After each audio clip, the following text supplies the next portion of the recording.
brought to you by Soundlibra.com. You can find a direct link to our full library in the description of this audio, or visit us anytime at Soundlibra.com.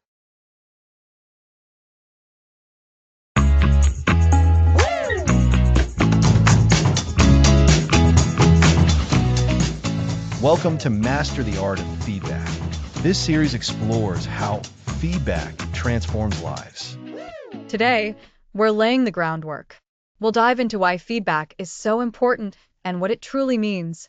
Just a quick heads up before we get started. While we're discussing personal and professional growth, this isn't medical or mental health advice, so always consult with a professional for your specific situation. Great point, Lisa. Now, think about it. How do we know if we're doing a good job? How do we improve? It's often through feedback. It's the information we receive that helps us understand our impact and identify areas for growth. It's like getting directions when you're a bit lost. Without them, you might keep going in the wrong direction. That's a great analogy, Alex. So, feedback isn't just about telling someone they messed up. It's broader than that. It's about sharing observations, insights, and suggestions that can lead to improvement. Precisely. And it's a two-way street. We need to be able to give feedback effectively, and we also need to be adept at receiving it. Many people initially shy away from feedback, especially criticism. They might see it as a personal attack or a sign of failure. But that's a fundamental misunderstanding. I can see that. It takes courage to be open to hearing about your weaknesses. But if you're not open to it, how can you possibly get better? Imagine trying to learn a new skill, like playing a musical instrument, without a teacher or someone to tell you if you're hitting the wrong notes. That's a perfect parallel. A good teacher provides feedback to help you refine your technique. Without that guidance, you might develop bad habits that are hard to break later on. Feedback, in essence, is that guidance. It's information that helps us adjust our course. For personal growth, it's indispensable. It's the fuel for improvement. So, to break it down, feedback is essentially information about performance or behavior. It helps us see ourselves from an external perspective. And it's crucial for growth because it highlights what's working well and what could be better. Exactly. We often talk about growth mindsets versus fixed mindsets. A growth mindset is one that believes abilities can be developed through dedication and hard work. Feedback is absolutely central to cultivating that mindset. It confirms our strengths and illuminates the path forward for developing new skills or improving existing ones. And this applies everywhere, doesn't it? Not just in a self-improvement context. Think about relationships. If you never tell your partner what you appreciate about them, or if something they do is bothering you, how can the relationship flourish? It's true. Healthy relationships, whether romantic, familial, or friendships, are built on open communication, and feedback is a vital part of that communication. It's how we navigate differences and deepen our understanding of each other. If we don't share our observations, misunderstandings can fester and grow. And in the professional world, it's even more obvious, I think. Businesses thrive on performance. How do you ensure your team is performing at its best if you're not providing them with information on how they're doing? It's impossible. Feedback in the workplace is critical for everything from individual employee development to team cohesion and overall organizational success. It helps align individual efforts with company goals. It boosts morale when done well, and it drives innovation. Without it, you're essentially operating in the dark, hoping for the best. So, we've established that feedback is information for improvement, and it's essential for growth in personal relationships and in professional settings. We've also touched on the initial hesitation many people have. What are some of the common misconceptions that make people fear feedback? A big one is the idea that feedback is always negative. People associate it with criticism, with being told they're wrong or inadequate. But feedback can be incredibly positive. Praising someone's effort, acknowledging their contribution, that's also feedback. It's affirming and motivating. So it's not just about identifying what needs to change, but also reinforcing what is already good. That's an important distinction. Absolutely.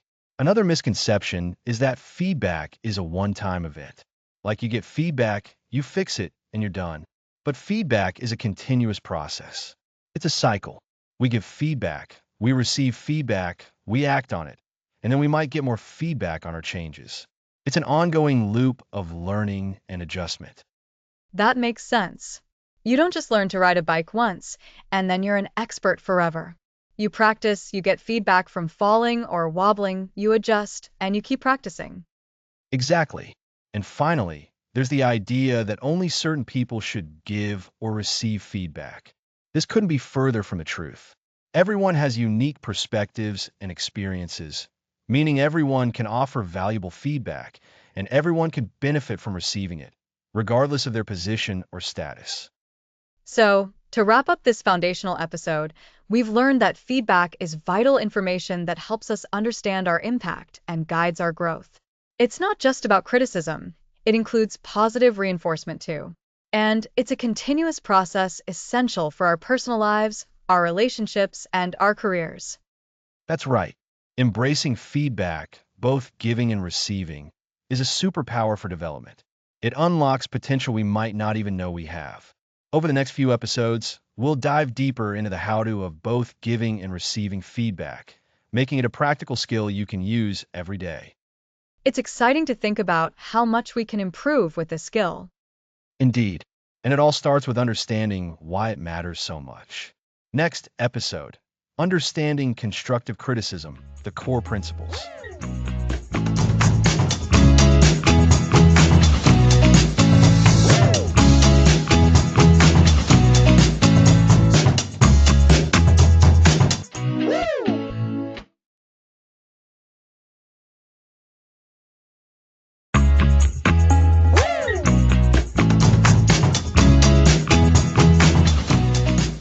Welcome back to Master the Art of Feedback. Last time, we laid the groundwork for why feedback is essential. Now, let's tackle constructive criticism. Criticism can sound harsh, Alex. So, let's unpack what constructive really means. It's about helping someone build up, not tear down. Absolutely, Lisa. Constructive criticism provides observations to help someone improve and grow. The intention is to be beneficial. Think of a gardener pruning a rose bush to encourage blossoms, not to hurt the plant. A perfect image. So, it's not just pointing out a flaw, but offering insight that leads to improvement. What are the fundamental elements that make feedback truly constructive? We can boil it down to three core principles. Specificity, focusing on observable behaviors and highlighting the impact. First, specificity. Vague feedback is like aiming at a blurry target. If I say, you need to be more proactive, that tells the other person very little. What does proactive mean here? Exactly. Proactive in what area? Speaking up more? Offering new ideas? Following up on tasks faster? Without details, the person is left guessing and can't take concrete steps to change. Precisely. Constructive feedback is specific. Instead of a broad statement, we might say, in our team meetings, I'd love to see you share at least one new idea or suggestion during each session. Your unique viewpoint could really enhance our brainstorming process. Do you see how much clearer and more actionable that is? It points to a specific setting, team meetings, and suggests a concrete action. That makes a world of difference. It provides a clear target. So, the second principle is about focusing on observable behaviors. This means describing what you actually saw or heard, rather than interpreting someone's intentions or making judgments about their personality. Exactly. We stick to the facts. Saying, you're always late, is a judgment. However, saying, I noticed the report was submitted 2 days past the deadline, and that caused our client presentation to be delayed, describes a specific behavior and its consequence. So, we're reporting on actions and events, not labeling the person. This helps the recipient understand precisely which aspect of their behavior needs attention without feeling personally attacked. It keeps the focus on the action itself. It really does. And this naturally leads us to the third crucial element, impact. Constructive feedback explains why a certain behavior matters.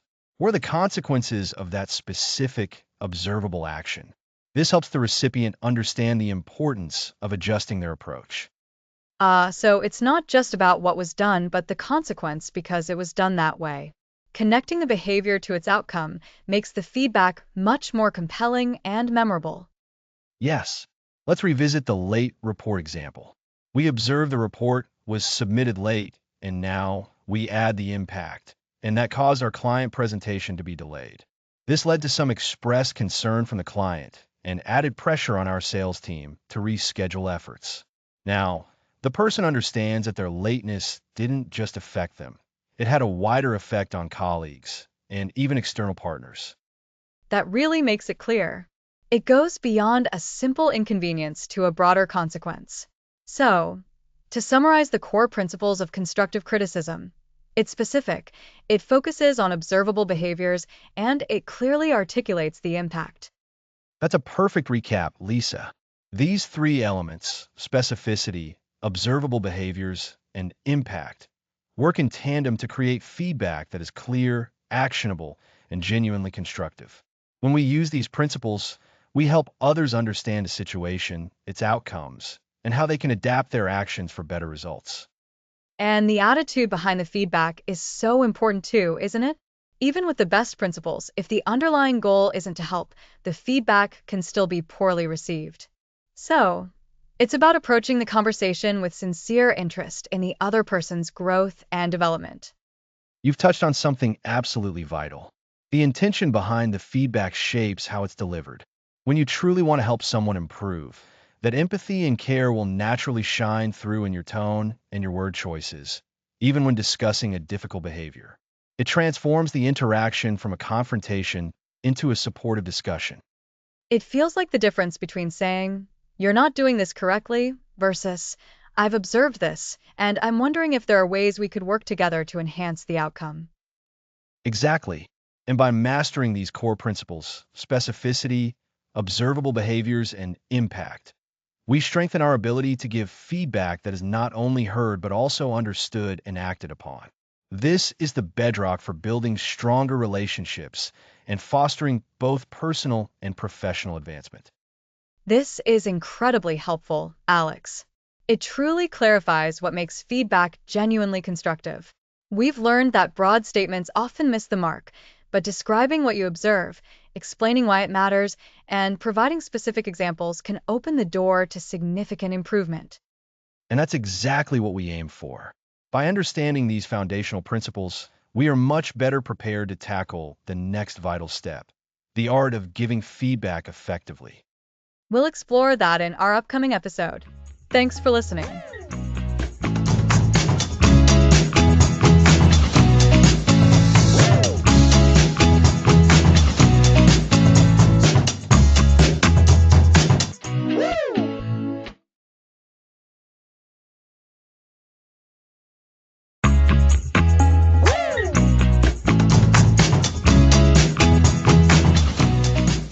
Welcome back. Last time, we covered understanding constructive criticism. Now let's tackle giving feedback effectively. It's so true, Alex. We often hear about receiving feedback, but the other side of the coin, how we deliver it, is just as important.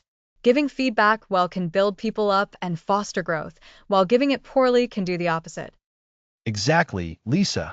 And one of the most common and often misunderstood approaches we hear about is the feedback sandwich. Have you encountered this, Lisa? Oh, absolutely.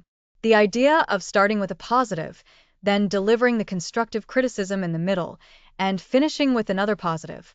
On the surface, it sounds like a great way to cushion the blow, right? The intention is certainly good. The theory is that by sandwiching the constructive part, the recipient is more likely to hear it without becoming overly defensive. However, in practice, it often falls flat, and here's why. I'm curious to hear this. Why does it often backfire? Well, for one, it can feel insincere. When someone knows they're about to get some critical feedback, they might start anticipating the positive statements, sometimes even dismissing them as mere pleasantries before the real message arrives. They're just waiting for the filling of the sandwich. So, the positive comments lose their impact because they're perceived as just filler, making room for the criticism. That makes sense. Precisely. And another issue is that it could dilute the feedback itself. If the positive comments aren't genuinely and specifically tied to accomplishments, they can feel generic. More importantly, the criticism, when buried, might not be clearly understood or remembered. The listener might just walk away remembering the niceties and feeling confused about what they actually need to change. That's a great point. It sounds like the sandwich method, while well-intentioned, can actually muddy the waters and prevent clear communication. So, if not the sandwich, what should we be doing when we want to give constructive feedback? Great question. The core principles remain the same: clarity, specificity, and the intent to help someone improve. A more effective approach focuses on directness, delivered with empathy and support. First, preparation is key. Before you even speak to someone, think about what specifically you want to address. Was the behavior or action? What impact did it have? So, not just you did a bad job on that report, but in the report you submitted yesterday, I noticed that the data in section 3 wasn't updated, which has led to confusion in our team meeting. Exactly. You've hit on a crucial element: specificity. The more specific you are, the easier it is for the person to understand what you're referring to and what they need to adjust. And that leads to another vital aspect: focusing on the behavior, not the person. This is a common pitfall. It's easy to slip into making it personal, but that immediately triggers defensiveness. It does. Instead of saying, "You're disorganized," try something like, "I've observed that project tasks are sometimes submitted past their deadlines, which affects our team's workflow." This points to a specific observed pattern of behavior and its impact, rather than labeling the person. And the impact part is important too, isn't it? Understanding why the feedback is being given. Absolutely. It frames the feedback not as a personal attack, but as a problem-solving conversation. We're looking at a situation and figuring out how to make it better. This brings us to the timing and setting. When and where you give feedback matters immensely. You wouldn't want to deliver constructive criticism in a public forum, for instance. Definitely not. Feedback, especially if it's corrective, should almost always be a private conversation. This ensures the person feels safe and respected. As for timing, delivering feedback soon after the event is generally more effective, while the details are fresh in everyone's minds. However, you also need to consider the recipient's emotional state and your own. If emotions are running high, it's often better to wait for a calmer moment. So, it's about finding that balance between timeliness and emotional readiness. Precisely. And when you're actually delivering the feedback, adopt a collaborative tone. You're not dictating, you're discussing. Phrases like, "What are your thoughts on this?" or "How do you see this situation?" can open the door for dialogue and ensure the person feels heard.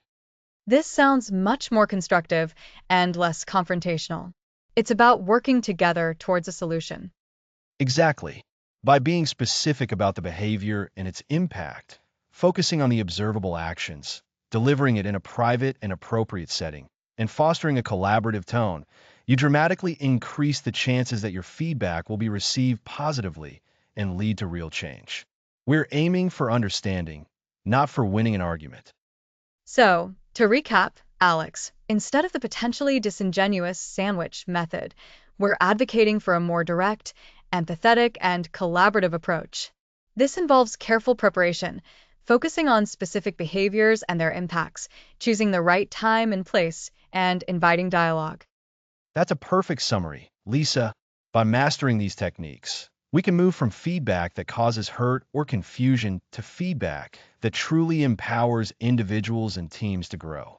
It's about building trust and fostering a culture where feedback is seen as a gift, a tool for improvement, rather than something to be feared. It's a significant shift in perspective, but absolutely essential for anyone looking to improve their interactions and outcomes. Indeed. And with that, we've laid a strong foundation for giving feedback. Next episode, receiving feedback gracefully, becoming a feedback sponge.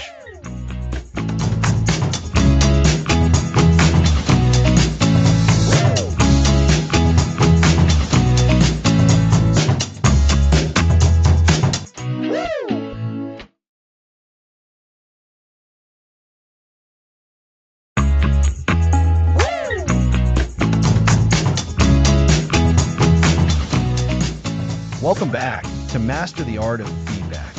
We explored giving feedback. Today, we're focusing on receiving it. Giving feedback is an art, but receiving it gracefully? That's a superpower. It's easy to get defensive, even when it's meant to help. Exactly. Our goal is to absorb valuable insights, not deflect them. We'll cover strategies for active listening, managing emotions, and extracting the most from commentary, even tough stuff. So, the first step is our mindset. How do we approach a feedback conversation with the right attitude? Precisely. Cultivate an open mindset. If you're already convinced you know everything, you've built a wall. Approach it with genuine curiosity to learn and grow. Ask yourself, what can I gain from this? How can this help me improve? This mindset shift is paramount. That's a great way to frame it.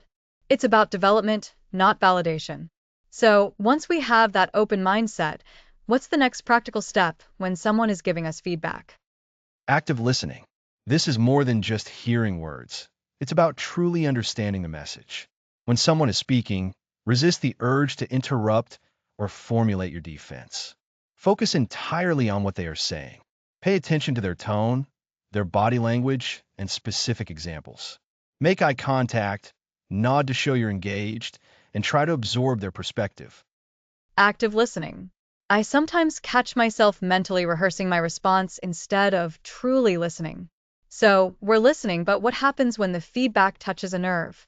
Our emotions can really get in the way. The emotional response.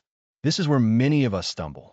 It's natural to feel a sting, especially if the feedback highlights an area we're insecure about or delivered harshly. The key here is emotional regulation. Recognize the emotion when it arises, that initial feeling of defensiveness, frustration, or hurt. Take a deep breath. Take a moment internally without letting it dictate your outward reaction. Remember, the feedback is about your behavior or performance, not your inherent worth as a person. That's a really important distinction. The feedback is an observation, not a judgment of your entire being. Once we've managed that initial emotional wave, how do we actually extract the meat of the feedback? It can be vague sometimes. That's where asking clarifying questions comes in. This is vital for understanding and showing you're engaged. If the feedback is general, like, you need to be more proactive, ask for specifics. You could say, could you give me an example of a time when you felt I wasn't proactive enough? Or what specific actions would you have liked to see me take in that situation? This helps you understand the feedback and encourages the giver to be more precise. Asking for examples is brilliant. It eliminates assumptions and gets to the core of what they're seeing. So, we listen actively, manage our emotions, and ask clarifying questions. What else can we do to signal that we're really embracing this? Demonstrate an open mind through your behavior. Even if you don't fully agree, show that you are considering it. Thank the person for their input. You can say something like, thank you for sharing that with me. I appreciate you taking the time to give me your perspective. This reinforces that you value their contribution. Saying thank you can feel counterintuitive when you're feeling a bit raw, but it's so powerful in de escalating any potential tension and opening the door for more constructive dialogue. Absolutely. And it doesn't mean you have to agree that the feedback is 100% accurate. It means you acknowledge and appreciate the effort and the perspective. Often, feedback needs time to process. You might not see the full value of it in the moment. Give yourself space to reflect on it later, perhaps with a trusted friend or mentor. So, to recap, Alex, becoming a feedback sponge means we need to first adopt an open and curious mindset, viewing feedback as an opportunity for growth. Second, practice active listening, focusing entirely on understanding the message without interrupting. Third, manage our emotional responses, taking a moment and remembering the feedback is about our actions, not our identity. Fourth, ask clarifying questions to gain specifics and ensure comprehension. And finally, demonstrate an open mind through our actions, including thanking the giver. You've summarized that perfectly, Lisa. These are actionable steps that anyone can implement to transform their experience of receiving feedback. It's about shifting from a defensive posture to one of proactive learning. Remember, even the most constructive feedback can feel challenging. But by practicing these techniques, you can turn those challenges into powerful catalysts for personal and professional development. It's like training a muscle, isn't it? The more you practice receiving feedback gracefully, the stronger that skill becomes. And the better you become at it, the more you'll seek it out because you'll know the incredible growth potential it holds. Exactly. And that's the sign of a true learner. So, as we wrap up this episode, I encourage all our listeners to consciously practice these strategies this week. See how it changes your interactions and your own sense of progress. Next time, we'll explore how these principles apply specifically to feedback within our relationships, looking at nurturing connection through honest and kind exchanges. Indeed, we'll be talking about feedback in relationships, nurturing connection. Thanks for listening.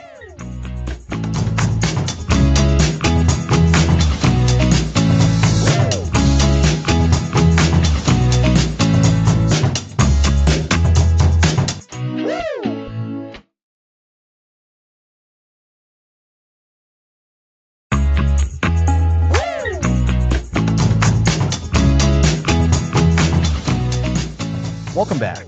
Last time we explored how to gracefully receive feedback.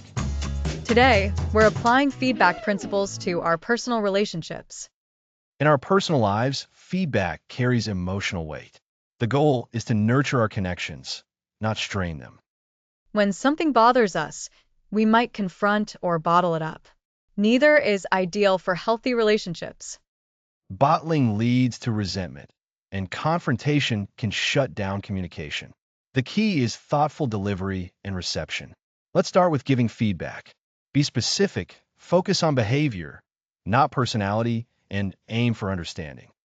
So, instead of, "You're always inconsiderate," we'd say, "When you forgot to pick up groceries, I felt frustrated because I had planned our meal around that." That's focusing on a specific action and its impact. Exactly. It's specific, focuses on behavior, and explains the impact. This invites conversation rather than defensiveness. It's about sharing your experience and feelings. And sincerity is key, right? It's not about finding fault, but improving the shared experience.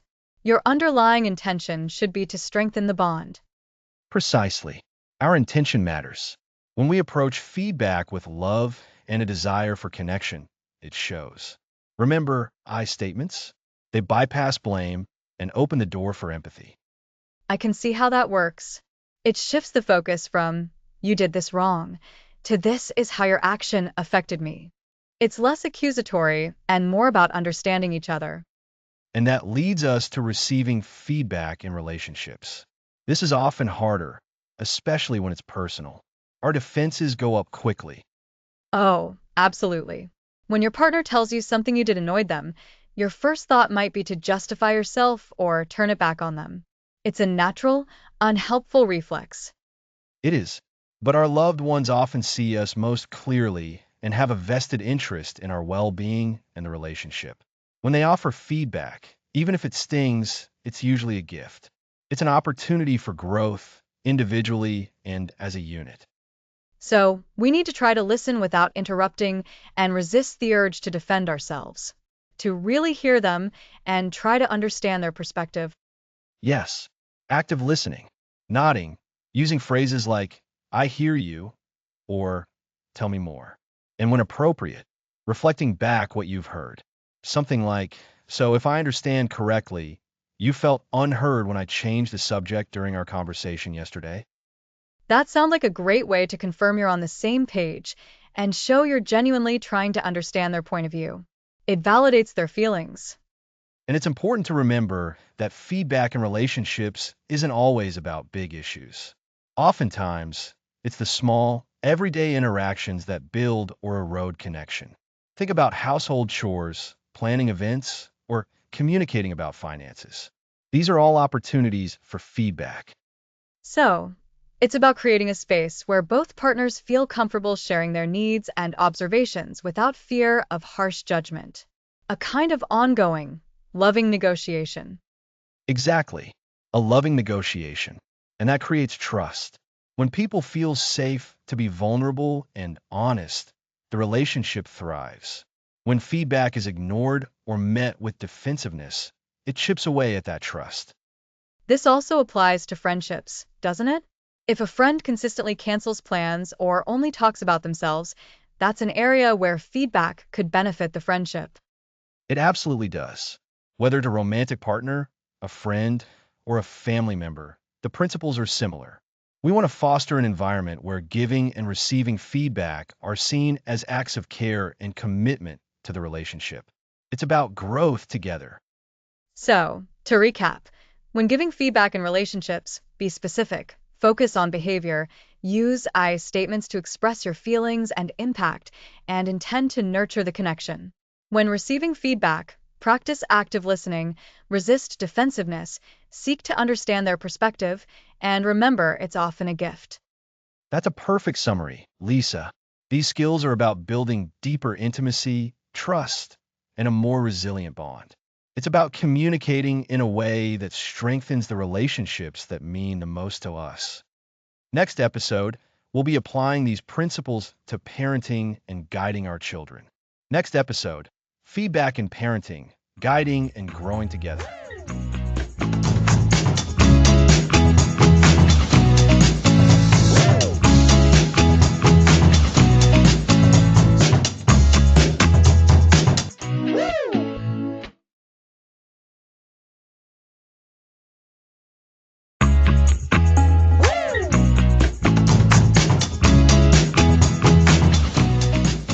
Welcome back to Master the Art of Feedback.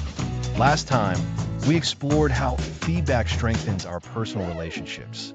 Now, let's shift our focus to one of the most crucial areas of our lives, parenting. Parenting, Alex. It's a constant dance, isn't it? And feedback is such a big part of that dance. How do we guide our children effectively without crushing their spirit? And how do we even encourage them to give us feedback? Exactly, Lisa. The stakes feel incredibly high when it comes to our kids. But the principles we've been discussing, clarity, empathy, and a focus on growth, are even more vital here. Think about it. Our goal as parents isn't just to raise obedient children, but to raise capable, self-aware, and resilient human beings. Feedback is a powerful tool for that development. So, how do we start giving feedback to young children? They might not grasp complex critiques. That's where we need to tailor our approach to their developmental stage. For very young children, feedback is often more about immediate guidance and positive reinforcement. Picture a toddler learning to stack blocks. When they place a block successfully, we say, "Wow, you stacked that block so well." We're not just praising the action, we're reinforcing the skill and associating it with a positive feeling. This is foundational feedback. So, it's about focusing on the desired behavior and making that connection really clear. Precisely. As children get older, we can introduce more nuanced feedback. For instance, if a child struggles with sharing toys, instead of saying, "You're not nice when you don't share," we can say, "I see you're having fun with that train. How do you think your friend feels when they want to turn and can't have it?" We're guiding them to think about the impact of their actions, fostering empathy and understanding. This helps them build their own internal compass. That's a great example. It's less about labeling them and more about helping them understand the consequences and encouraging a better choice. It's about guiding, not judging. Exactly. And we can use constructive criticism, but it needs to be gentle and specific. Let's say a child draws a picture. If you want to offer some helpful feedback, instead of saying, "This tree looks wonky," you could say, "I love the colors you used. You made a great big sun. The tree trunk is strong. And maybe next time we can try making the leaves a bit more rounded like this." And you might gently demonstrate.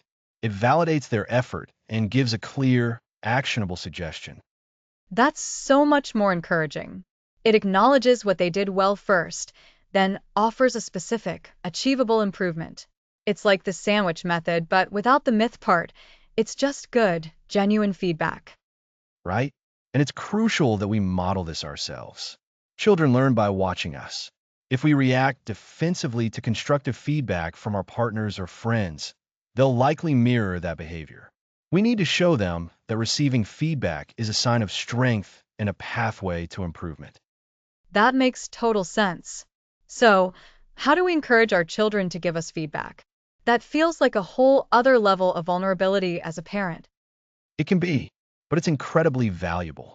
Start with small things. Ask them, was that story I read too fast? Or did I understand what you wanted when you asked for a snack?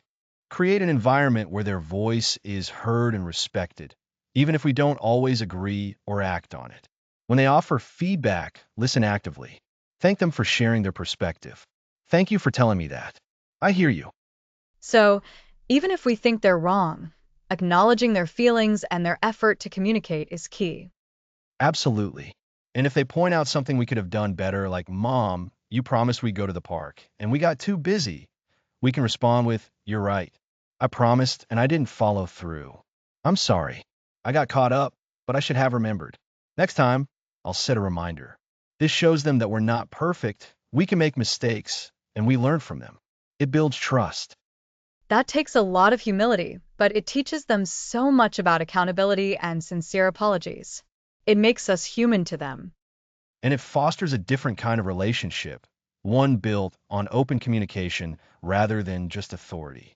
For different age groups, the approach will vary. With teenagers, the feedback might be more about guiding them to assess their own choices and consequences. You might ask, you missed your curfew. What do you think are the reasons for that? And what's a better plan for next time? You're not just telling them they were wrong. You're prompting them to self-reflect and problem solve. That's empowering them to find solutions themselves, rather than just being directed. It builds their confidence in their own judgment. Precisely. It's about moving from external direction to internal drive. We want to equip them with the ability to give themselves feedback, to self-correct, and to continue growing long after they've left our direct care. Remember, feedback in parenting isn't about control. It's about connection and cultivation. We're nurturing their growth, just like a gardener tends to a plant. Connection and cultivation. I like that. It emphasizes the nurturing aspect. So, to recap, we tailor feedback for younger children with clear praise and simple guidance. For older children, we encourage self-reflection and focus on the impact of their actions, using constructive, specific suggestions. And crucially, we model receiving feedback ourselves and create a safe space for our children to share their perspectives with us, building trust and modeling humility. That's a perfect summary, Lisa. Feedback in parenting is a continuous journey of shared growth. It's about guiding them to understand themselves and the world, and in doing so, we often learn and grow just as much. It's a dynamic process, and it truly makes us grow together. Next episode, we'll take our feedback skills into the professional arena as we discuss feedback in the workplace, boosting performance and culture.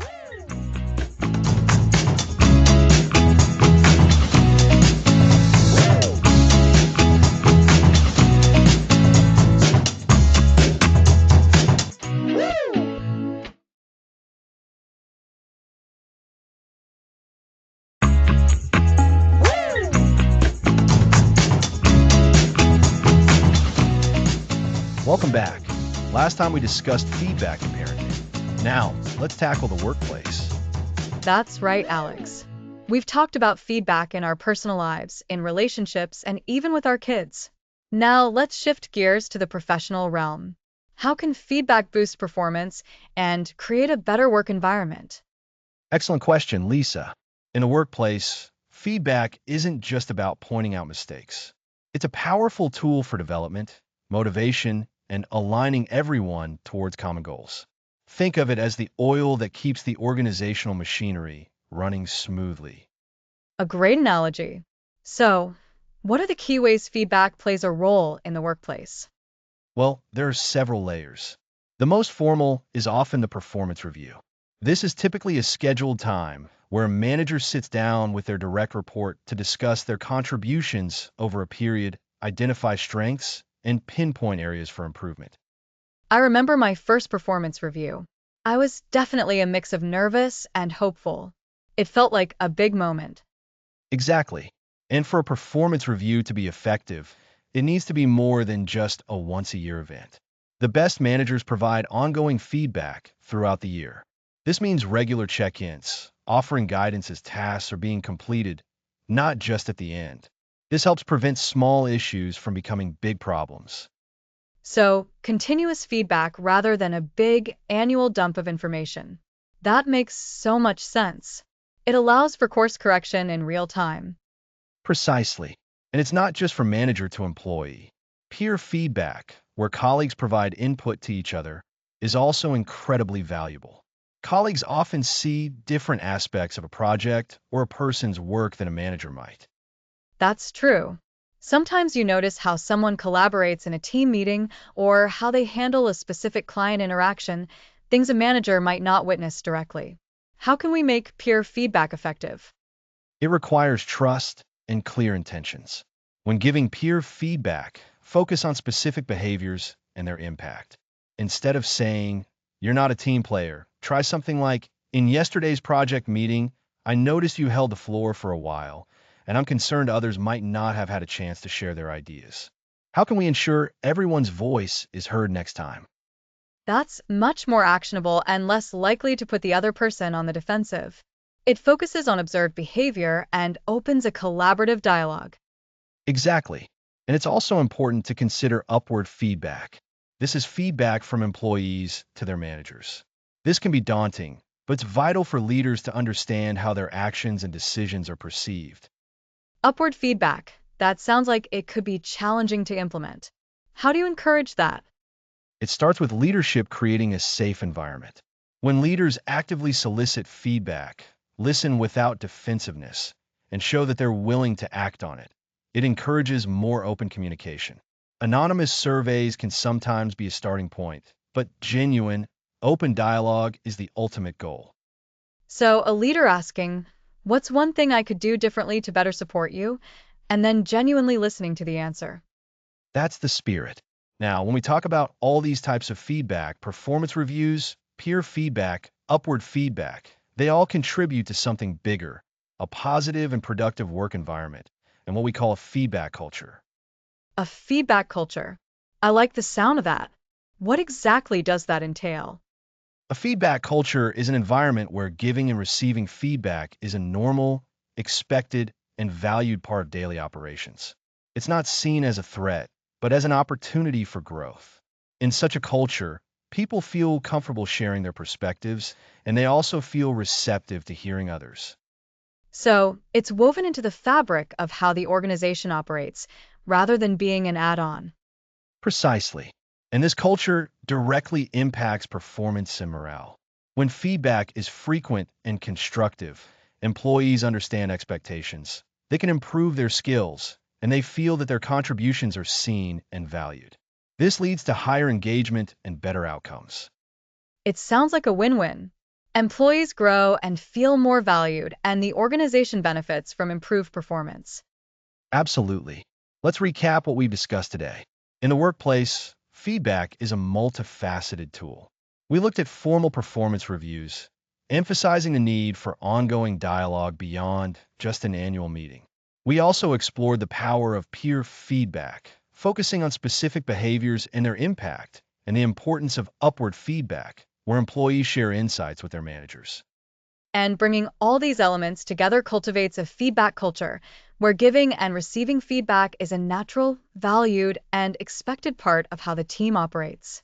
This ultimately boosts both individual performance and the overall productivity and morale of the workplace. You've got it. A strong feedback culture fosters continuous improvement and builds stronger, more effective teams. It's about creating an environment where everyone feels empowered to contribute and grow. It really highlights how feedback, when applied thoughtfully, can be a powerful catalyst for positive change in any professional setting. Indeed. Next episode, we'll explore the role of leadership in cultivating this very feedback culture we've been discussing and how leaders can champion its growth within their organizations.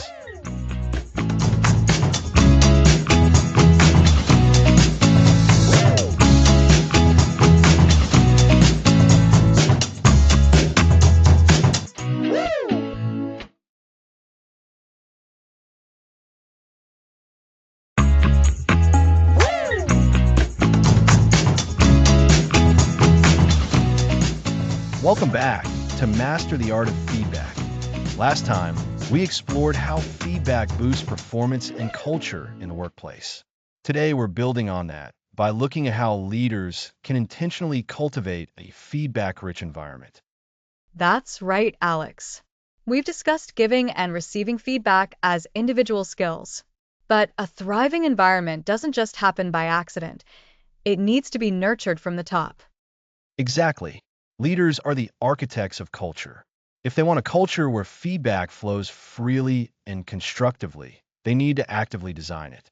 Think of it like tending a garden. You can't just scatter seeds and hope for the best. You need to prepare the soil, water regularly, and weed out anything that hinders growth. I love that analogy. So, what's the first step for leaders in preparing that soil for feedback? It starts with setting the tone and creating what we call psychological safety. This means building an environment where people feel safe to speak up, share ideas, and give and receive feedback without fear of punishment or humiliation. When people feel safe, they're more likely to be honest and vulnerable, which are essential for good feedback. Psychological safety. That sounds vital. So, it's not just about having a policy, it's about creating a feeling. How do leaders actually do that? It's a combination of behaviors and communication. Leaders need to model vulnerability. When leaders admit they don't have all the answers, or when they gracefully accept feedback on their own performance, it signals to everyone else that it's okay to be imperfect and to learn. They also need to actively listen, not just to respond, but to understand. Crucially, they must ensure that when feedback is given, it's handled constructively and fairly. No public shaming, no retribution. So, modeling the behavior and creating a safe space for that behavior to happen. That makes sense. What else is key to cultivating this culture? A strong emphasis on a growth mindset. Leaders who foster a growth mindset frame challenges as opportunities for learning, not as tests of innate ability. When feedback is viewed through this lens, it's no longer about proving yourself right or wrong, but about identifying areas for development. This perspective shift is powerful because it makes feedback a tool for progress, not a source of anxiety. When you believe you can grow, feedback becomes a welcome guide. A growth mindset really changes the game. Instead of seeing feedback as an accusation, you see it as a roadmap. Precisely. Another critical element is making feedback a regular, integrated part of workflows, not just an annual event. This means encouraging continuous feedback loops. Think about embedding feedback into project debriefs, team meetings, and even everyday interactions. The more frequent and normalized it is, the less intimidating it becomes. So, not saving it all up for a performance review, but making it a continuous conversation. Exactly.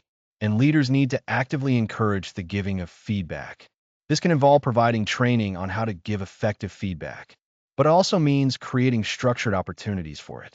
For instance, implementing peer feedback sessions or setting up channels where feedback can be shared, though with the caveat that direct, constructive feedback is often more impactful when possible. I can see how those structured opportunities would make it easier for people to start. What about recognizing and reinforcing positive feedback? We touched on that briefly, but it feels like a key part of cultivating a culture. Absolutely. Leaders should actively acknowledge and celebrate instances where feedback was given well and received constructively. When they see teams collaborating effectively, challenging each other respectfully, and growing as a result, they should highlight those successes. This positive reinforcement shows everyone that this is the desired way of operating. It shows them what success looks like in practice. So, it's about more than just tolerating feedback. It's about actively promoting and rewarding it. Are there any companies or organizations that you think are really good at this? Many innovative companies have built their success on a strong feedback culture. Companies like Google, for example, have historically experimented with various forms of feedback and transparency. Others focus on building strong internal communities where open communication is the norm. What they often have in common is leadership that genuinely believes in the power of continuous learning and improvement and who aren't afraid to be transparent themselves. They use feedback not just to manage performance, but to drive innovation and employee development. It sounds like a significant investment of time and effort for leaders, but the payoff must be huge for the organization. The payoff is immense. A strong feedback culture leads to higher employee engagement, faster problem solving, greater innovation, and ultimately, better business results. It's about creating a learning organization where everyone feels empowered to contribute their best and to continuously improve. So, to recap for our listeners, leaders play a critical role in cultivating a feedback culture by first, establishing psychological safety so people feel secure to speak up. Second, promoting a growth mindset where feedback is seen as a learning opportunity. Third, integrating feedback into regular workflows. Fourth, actively encouraging the giving of feedback. And finally, recognizing and reinforcing positive feedback behaviors. That's a perfect summary, Lisa. It's a proactive, intentional effort, but it's the foundation for creating an environment where individuals and the organization as a whole can truly thrive. It really puts the culture in feedback culture. Next time, we're going to shift our focus inward and explore the power of self-feedback. How can we become our own best coaches and critics? That sounds like an excellent topic. Thanks for listening.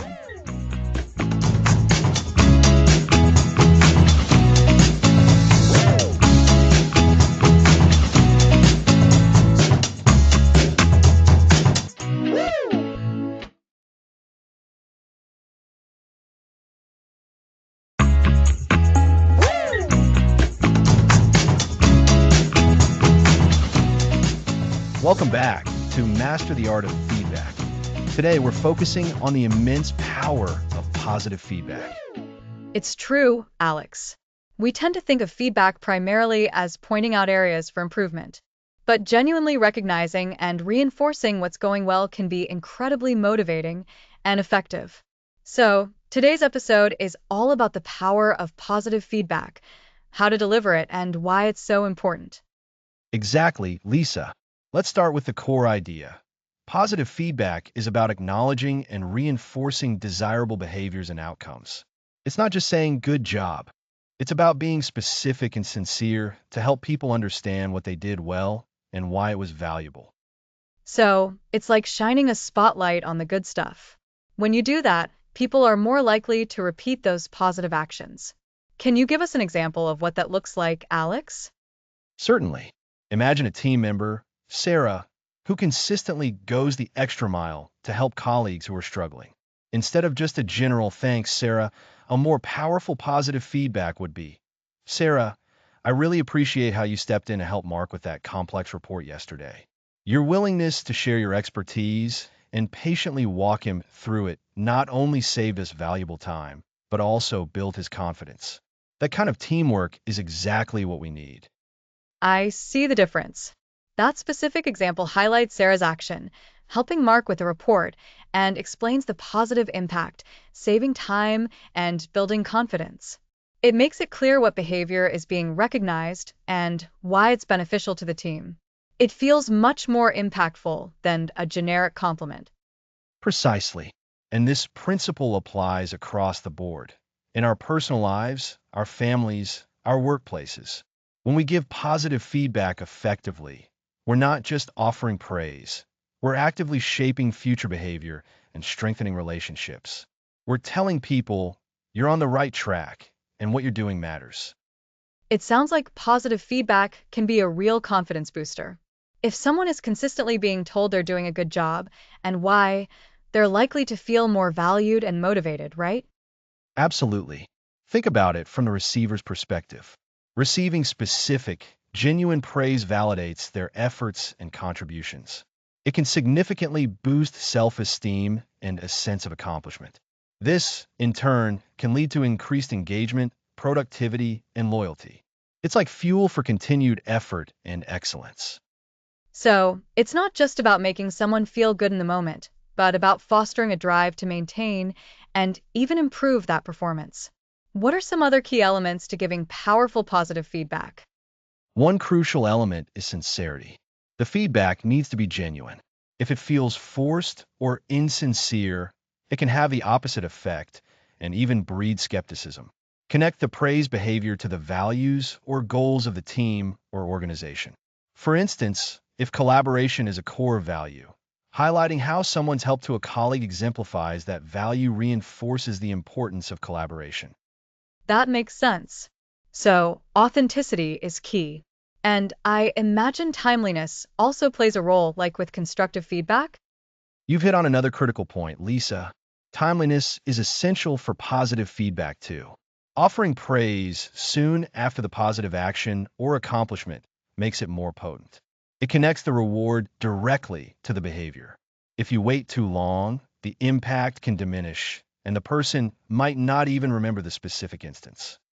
So, we want to be timely, specific, sincere, and connect it to values. What about the frequency? Is there such a thing as too much positive feedback? That's a great question. While it's hard to give too much genuine positive feedback, the quality of that feedback is what truly matters. If it's repetitive, vague, or feels like a chore, then yes, its power can be diluted. The goal is for the positive feedback to be meaningful and impactful. It's about quality over sheer quantity. When it's delivered with thought and care, people will value it and look forward to it. It's like a well crafted compliment versus a generic one. The well crafted one leaves a lasting impression. So, this applies to teams, right? How does positive feedback help in building stronger teams? Positive feedback is a cornerstone of building strong, cohesive teams. When team members publicly acknowledge and appreciate each other's contributions, it fosters a sense of mutual respect and camaraderie. It creates an environment where people feel seen, valued, and supported. This can significantly improve morale, reduce conflict, and enhance collaboration. It's like building a strong social fabric within the team. So, it's not just the manager or leader giving positive feedback, but also encouraging peer to peer positive feedback. That sounds like it could significantly shift the team dynamic. Precisely. When team members feel comfortable and encouraged to recognize each other's strengths and efforts, it creates a virtuous cycle of appreciation. It promotes a culture where everyone feels empowered to contribute and support one another. This can be incredibly powerful in driving team success and fostering a positive work environment. Imagine a workplace where people are actively looking for opportunities to acknowledge the good work of their colleagues. That's a truly powerful place to be. It really paints a picture of a supportive and high performing environment.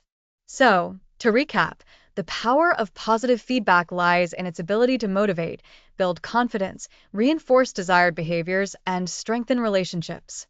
When delivered effectively, it's specific, sincere, timely, and connected to broader goals or values. And encouraging peer to peer positive feedback can amplify these benefits, fostering a culture of appreciation and mutual support. That's a perfect summary, Lisa.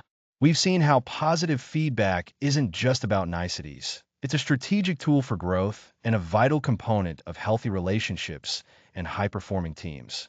It's about recognizing and reinforcing the good, which in turn encourages more of it. It's a reminder that while constructive criticism helps us improve, positive reinforcement helps us thrive and builds the foundation for continued success. Next episode, self-feedback, the internal compass of growth.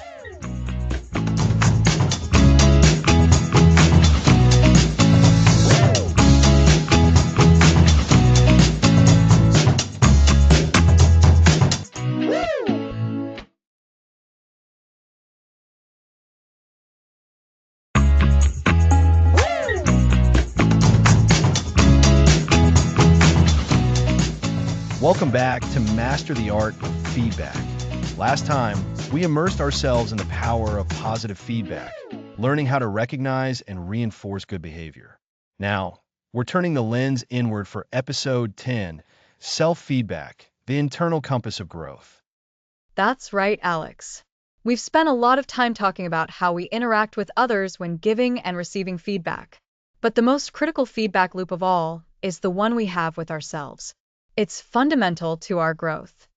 Absolutely. Think of it this way. If you're building a magnificent structure, You need constant checks and balances. You wouldn't just rely on others to tell you if the walls are straight or if the foundation is solid. You'd be inspecting your own work, wouldn't you? Self-feedback is that internal inspection for your life and your actions. So it's about being your own coach, your own mentor, constantly evaluating your performance and your progress.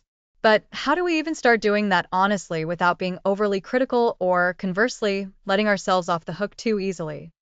That's the golden question, Lisa. It requires developing a habit of honest self-reflection. This isn't about beating yourself up over mistakes. It's about objective observation. After you've completed a task, had a difficult conversation, or even just navigated your day, take a moment to pause. Ask yourself what went well? What could have gone better? What did I learn? I like that, breaking it down into what went well, what could be better, and what did I learn? It feels less like a judgment and more like an analysis. And the what went well part is crucial, isn't it? We often gloss over our successes when we're focused on improvement. Exactly. Recognizing and acknowledging your successes reinforces positive habits. It also builds confidence, which is essential for tackling areas where you want to grow. So, when reflecting, consciously identify at least one thing you did well, even if it seems small. Okay, so observation is step one. What's next? How do we move from observing to actively improving? The next step involves identifying your blind spots. These are the areas where you might be unaware of your impact on others or where your behavior doesn't align with your intentions. This is where external feedback, which we've discussed extensively, can be incredibly valuable in informing your self-feedback. Ah, so it's not entirely an isolated process. The feedback we receive from others can act as a mirror, showing us those blind spots we can't see for ourselves. Precisely. Listen to what trusted colleagues, friends, or family say. Are there recurring themes in the feedback you receive? If multiple people suggest you could be more patient, that's a significant data point for your self-reflection. Then, you can ask yourself, in what situations do I tend to become impatient? How does that manifest? What triggers it? And once you've identified an area for improvement, how do you make that change stick? It feels like a lot of self-reflection could just float away if there isn't a concrete action plan. You've hit on the critical element, setting actionable goals for continuous improvement. This is where self-feedback moves from passive observation to active creation of the person you want to be. Once you've identified a blind spot or an area for growth, create a specific, measurable goal. Can you give us an example? Let's say the recurring feedback is about being more present in conversations. Great example. Instead of just thinking, I need to be more present, an actionable goal could be, in my next 3 one-on-one meetings, I will consciously put my phone away, maintain eye contact, and ask at least one follow-up question based on what the other person has said. See how specific that is. Yes, that's much clearer. It tells you exactly when and how to practice. And then, after those meetings, you'd reflect on whether you achieved that goal. Exactly. You're creating a mini feedback loop within your self-feedback process. It's about consistent, intentional practice. Think of it like training for a marathon. You don't just decide to run a marathon. You follow a training plan, track your progress, and adjust as needed. Self-feedback is your personal training plan for life. This really empowers us to take ownership of our development.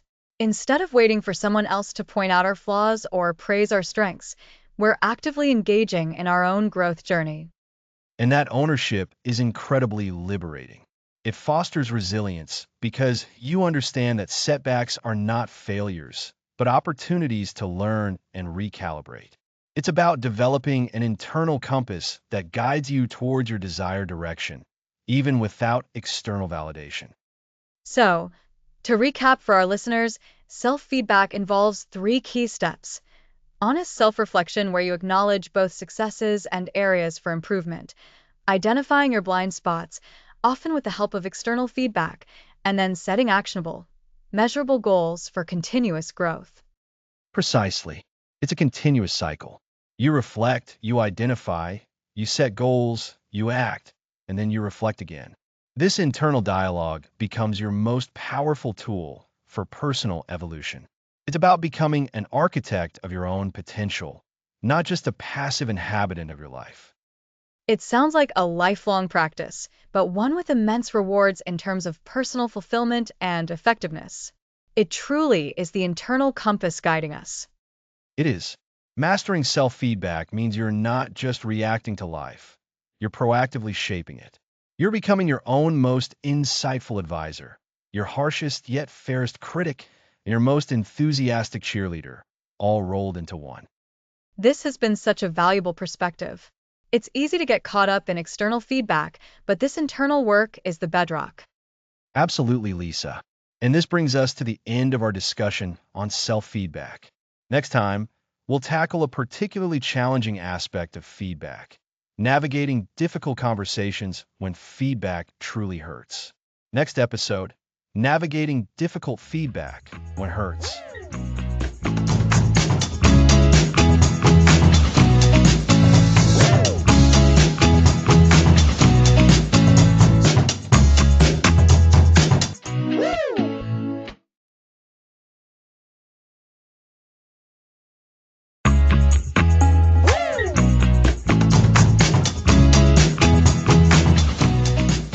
Welcome back.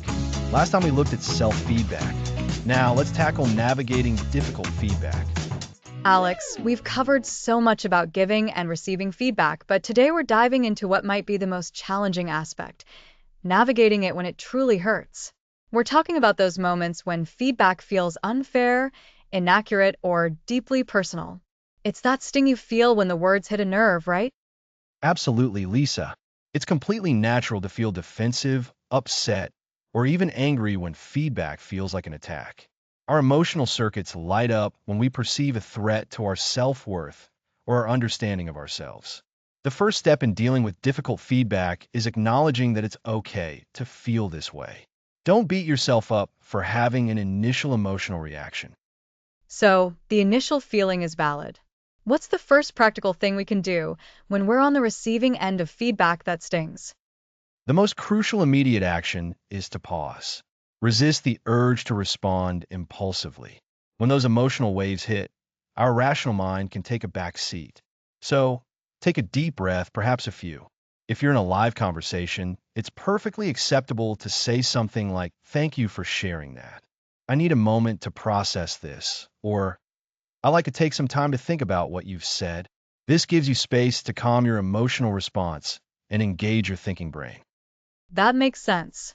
It's like giving yourself a moment to cool down before you say something you might regret. After that pause, what's next? How do we move from that raw emotion to actually understanding and potentially using the feedback? The next vital step is seeking clarification. Often, difficult feedback is vague, or we might misunderstand the intent. Ask open-ended questions to get a clearer picture. Instead of thinking, "That's so unfair," try asking, "Can you give me a specific example of when I did that?" Or "Help me understand what you mean by X." The goal here isn't to argue, but to ensure you fully grasp the message being delivered. So, it's about peeling back the layers of emotion to see the actual information being presented. And what if the feedback is inaccurate, or you genuinely believe it's not a fair representation of your actions or intentions? That's a critical point, Lisa.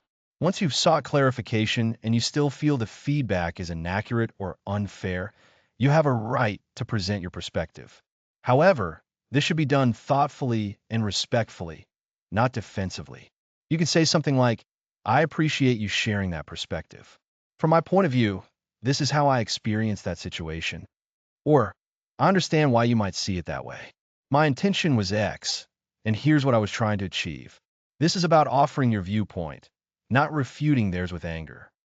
It sounds like the key is to frame your response as sharing your experience rather than directly contradicting them. Because if you just say you're wrong, it likely shuts down the conversation entirely. Exactly. And sometimes, even when the feedback feels unfair, there might be a kernel of truth hidden within it. Our ego can make it hard to see. So, a useful strategy is to reflect on the feedback later, perhaps after the initial sting has faded. Ask yourself, is there anything I can learn from this, even if I disagree with the delivery or the overall assessment? Is there a pattern I'm missing? Was my execution less effective than I thought? That's a difficult but important question to ask ourselves. It requires a lot of self-awareness and humility. So, we've got pause, seek clarification, share our perspective respectfully, and then reflect. But what if the feedback is about something deeply personal, or it touches on a sensitive area that feels like a personal attack? Those are the hardest situations, aren't they? In such cases, you might need to set boundaries. If the feedback is delivered disrespectfully, cruelly, or in a way that is clearly intended to demean you, you don't have to accept it. You can state clearly, I am willing to hear feedback about my work/actions, but I will not tolerate being spoken to in a disrespectful manner, or this feels like a personal attack, and I'm not comfortable continuing this conversation at this time. It's about protecting your well-being while still being open to constructive dialogue. Setting boundaries is so important. It's not about avoiding feedback, but about ensuring it's delivered in a way that allows for growth and doesn't cause undue harm. Precisely. And remember, not all feedback is created equal. Some feedback comes from people whose judgment you trust and whose motives are genuinely helpful. Other feedback might come from someone who is having a bad day, who lacks the skills to give feedback, or who has their own agenda. Learning to discern the source and quality of feedback is a skill in itself. So, after we've paused, clarified, offered our perspective, reflected, and potentially set boundaries, what's the final step in dealing with difficult feedback? The final step is deciding what to do with it. You don't have to implement every piece of feedback you receive. After reflection and consideration, you can choose to accept it and make changes, B, acknowledge it but decide not to act on it, or C, seek further input to validate or invalidate the feedback. The key is that the decision is yours. It's about taking control of your own growth process, even when prompted by challenging input. That feeling of agency is so empowering. It's about using feedback as a tool for growth, rather than letting it be a source of distress. And that, Lisa, is how we can navigate difficult feedback. We've learned that feeling hurt by feedback is normal, and we've outlined practical steps. Pausing to manage emotions, seeking clarification to understand, respectfully sharing our perspective, reflecting for hidden truths, setting boundaries when necessary, and ultimately deciding how to integrate or set aside the feedback.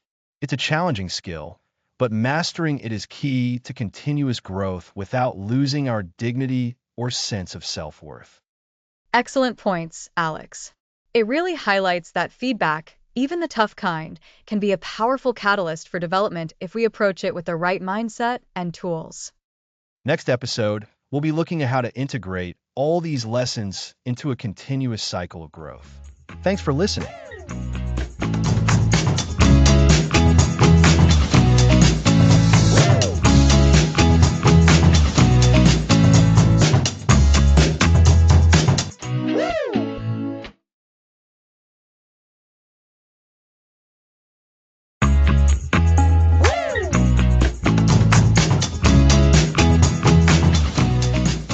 Welcome back to Master the Art of Feedback.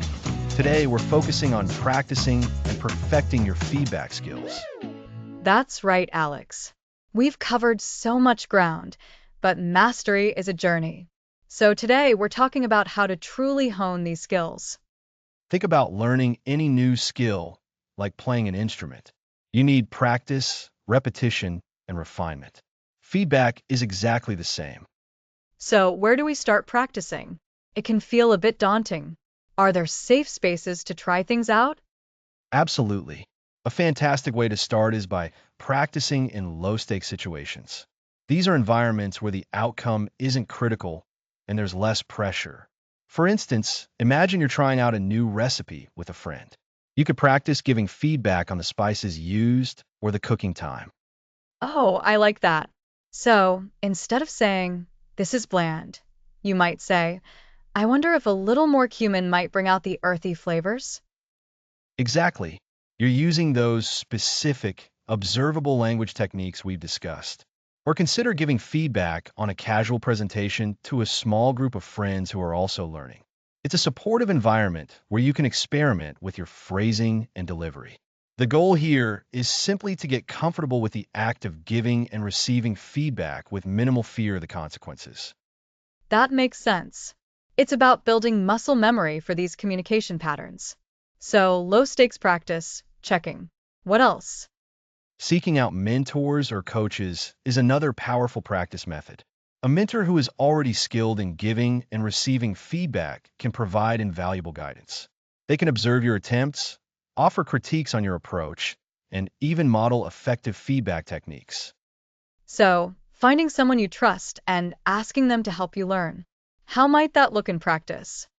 You could ask your mentor to observe a feedback conversation you're having with someone else, if appropriate and agreed upon by all parties. Or you could role play scenarios with your mentor. You practice giving them feedback, and they provide feedback on your feedback. Then you flip it. That's such a great idea. Getting feedback on your feedback. It's like a feedback loop within a feedback loop. Precisely. And through these interactions, you learn to identify what works well, what needs adjustment, and how to tailor your approach to different personalities and situations. Remember, the aim is to become more adept at articulating your observations clearly, constructively, and empathetically. I can see how that targeted guidance would accelerate progress much faster than just trial and error. What about when we receive feedback? How do we practice getting better at that? Receiving feedback gracefully also requires practice. It means actively listening, asking clarifying questions, and resisting the urge to become defensive.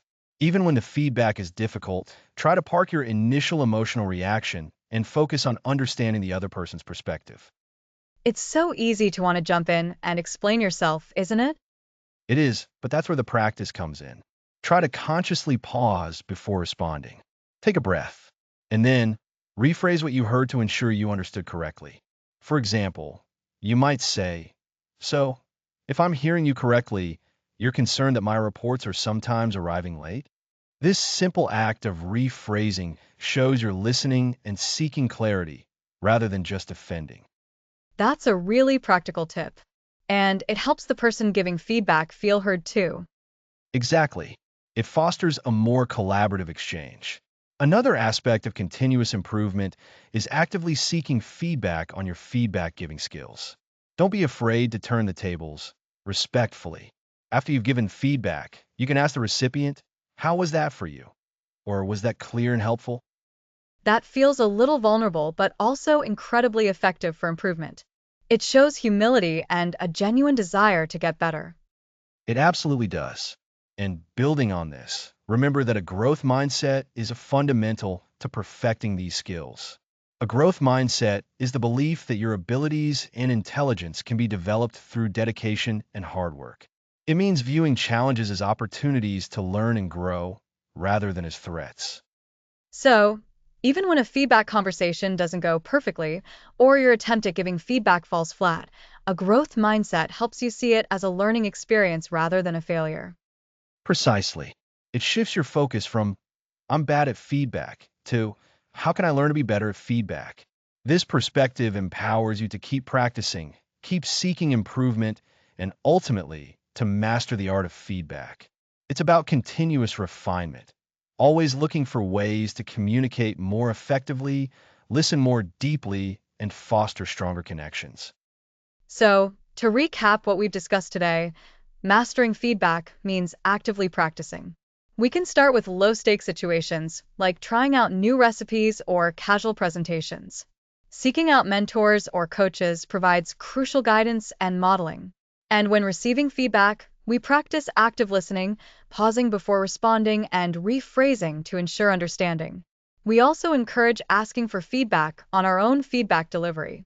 All of this is underpinned by a vital growth mindset, seeing challenges as learning opportunities. You summed it up perfectly, Lisa. This practice makes progress approach is how we all continue to grow. And that brings us to the cusp of our final episode, where we'll tie everything together. Indeed. Next episode, the feedback cycle, integrating growth into your life.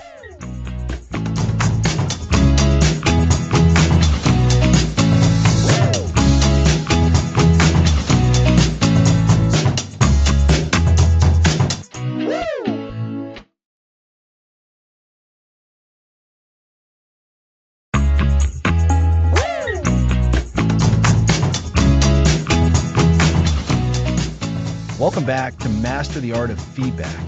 We're integrating growth into your life. It's episode 13, and we're really digging into how all those concepts we've discussed over the past 12 episodes now connect. Alex, can you remind us what that feedback cycle really means? Absolutely, Lisa.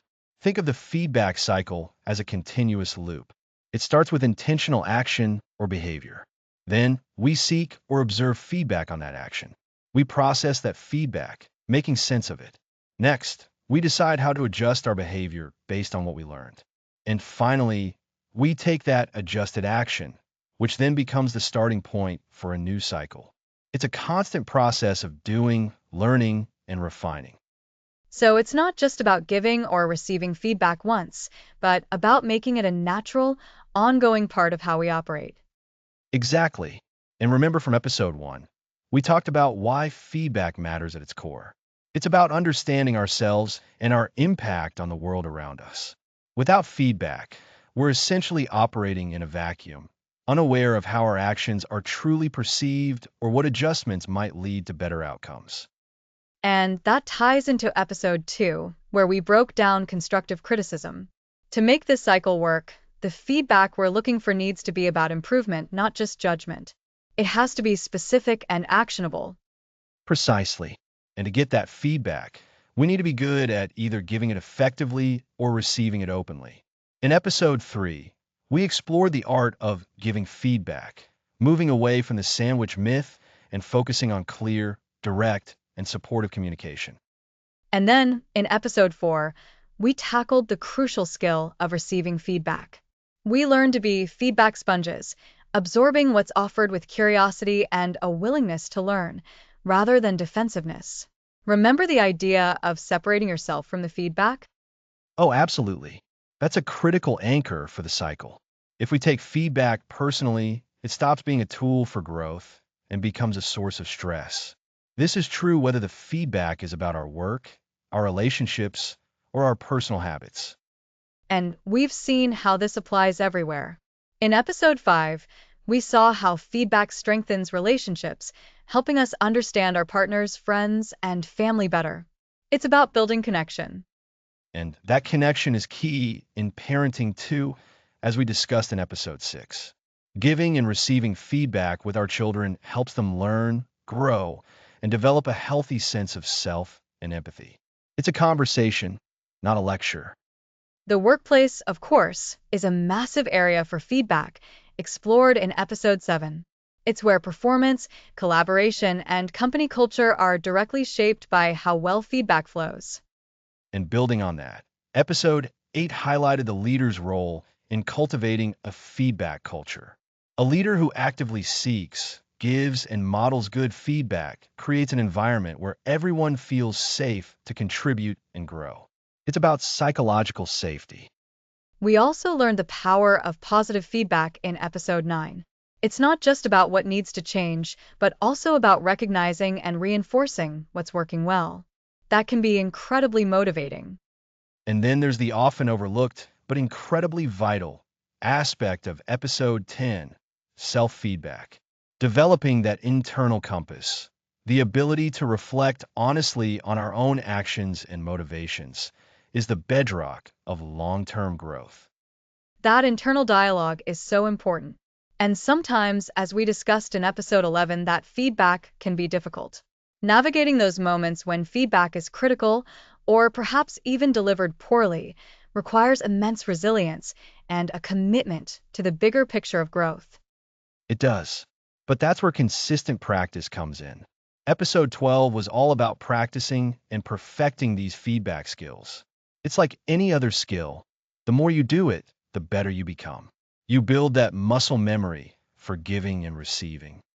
So, when we talk about the feedback cycle, we're really talking about weaving these threads together. It's about taking action, then Seeking or observing feedback on that action. Then processing that feedback, deciding on adjustments. and then implementing those changes, and then starting the whole thing over again. It's a beautiful, ongoing process of improvement. Think of it like gardening. You plant a seed, that's your action. You water it, give it sunlight. You're seeking feedback by observing its growth. You notice it needs more water or less sun. That's processing feedback. You adjust your care. That's implementing the change. Then the plant grows, and you continue observing and adjusting. It's a natural, life-affirming cycle. I love that analogy. It makes it feel so organic and less daunting. So, for our listeners, how do they take this and truly integrate the feedback cycle into their lives? Start small and be intentional. Choose one area of your life, maybe a project at work or how you communicate with A.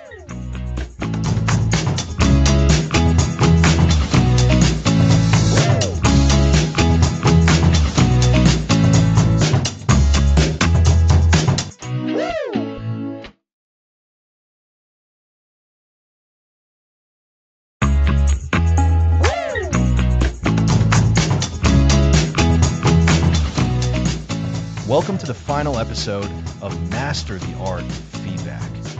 It's been an incredible journey, Alex. We've gone from understanding the why behind feedback to the how of making it a powerful tool for improvement. And today, in this bonus episode, we're putting all that knowledge into practice with real-world scenarios. This is where the rubber meets the road, so to speak. Exactly, Lisa. Theory is one thing, but seeing how these concepts play out in everyday life is what truly embeds the learning. We'll tackle a few common situations and show you how the principles we've discussed can be applied. First up, let's consider a workplace scenario. Imagine a team member, we'll call her Sarah, who is consistently missing deadlines. Her manager, David, needs to address this. Okay, so David needs to give Sarah feedback about her missed deadlines. He should aim for directness, but with empathy and a focus on the problem, not the person. What's a good approach here? David could start by stating the observation clearly. Sarah, I wanted to discuss your recent project deadlines. I've noticed that the last 3 assigned tasks have been submitted past their due dates. This is a factual observation. And then he needs to explain the impact. Because if Sarah doesn't understand why it's a problem, she might not see the urgency. Precisely. David might say, when deadlines are missed, it impacts the rest of the team's workflow and it can delay the launch of our new feature. This has a ripple effect on our clients. He's connecting her actions to a broader consequence. So, observation, then impact. What's next? It's about understanding why it's happening, right?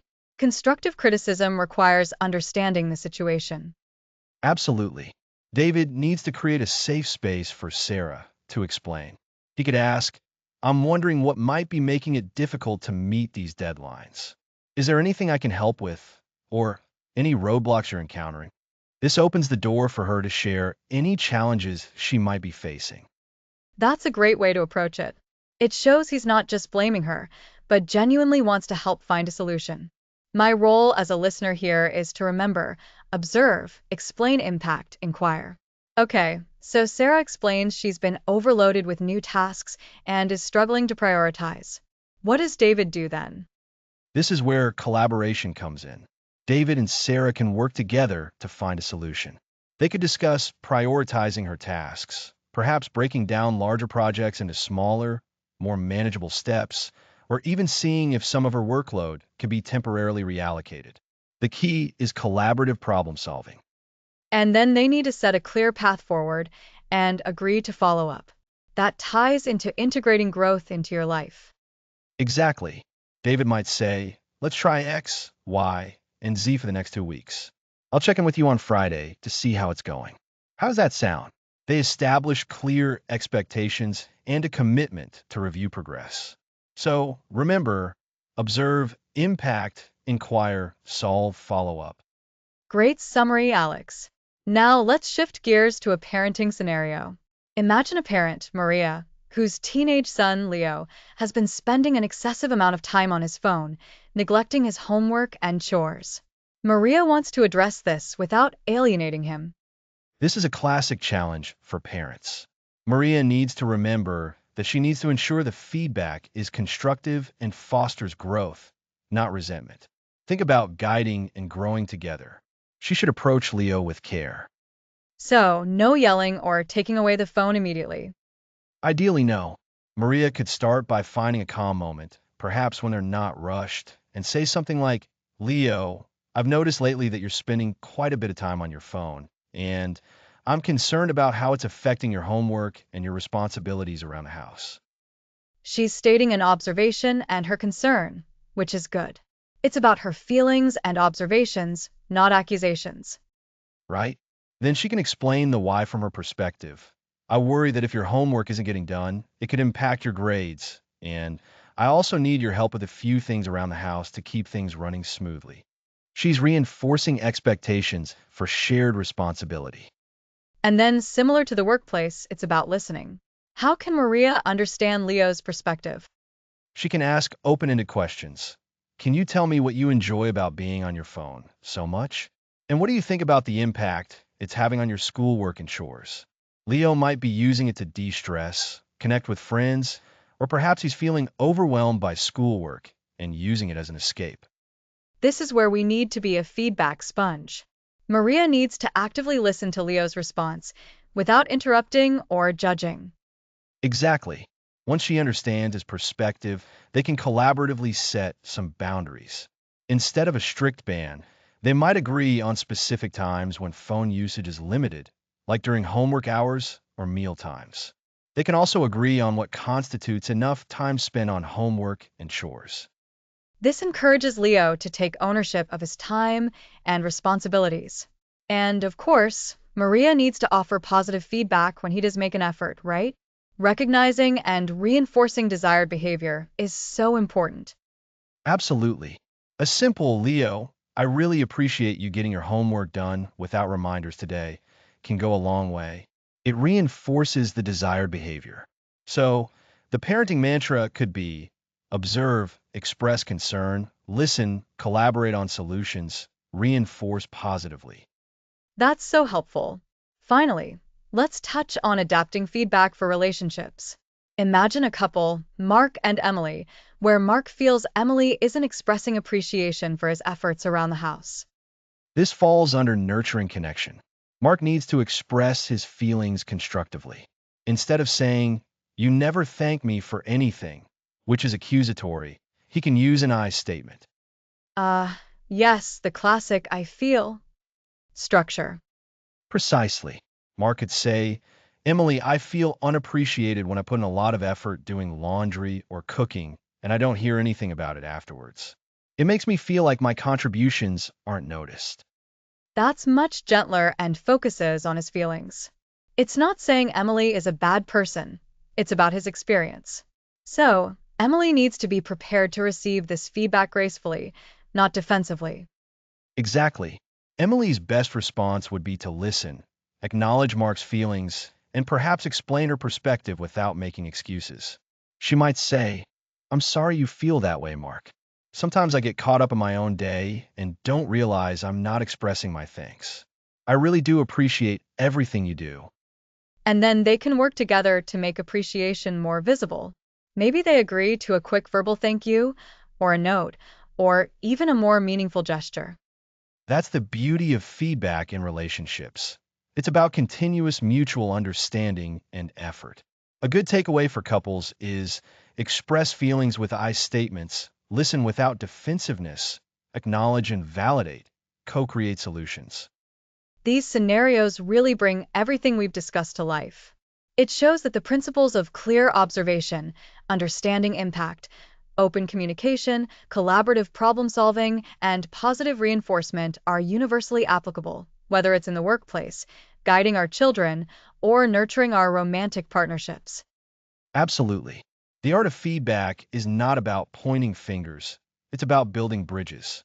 It's a skill that, with practice, can profoundly improve every area of our lives. We've covered a lot of ground in this series, from the absolute fundamentals to navigating the most delicate situations. And this bonus episode has been a fantastic way to consolidate that learning with practical examples. It's a reminder that feedback is a continuous cycle of growth, not a one-time event.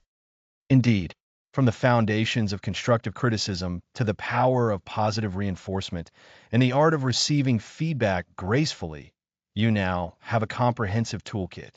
Remember to practice consistently, Be open to learning and apply these principles with kindness and intention. It's been an absolute pleasure bringing this series to you. We hope you feel more confident and equipped to master the art of feedback in your own lives. Thank you so much for joining us on this journey. It's been an honor to explore this vital skill with you. Thanks for listening to the series.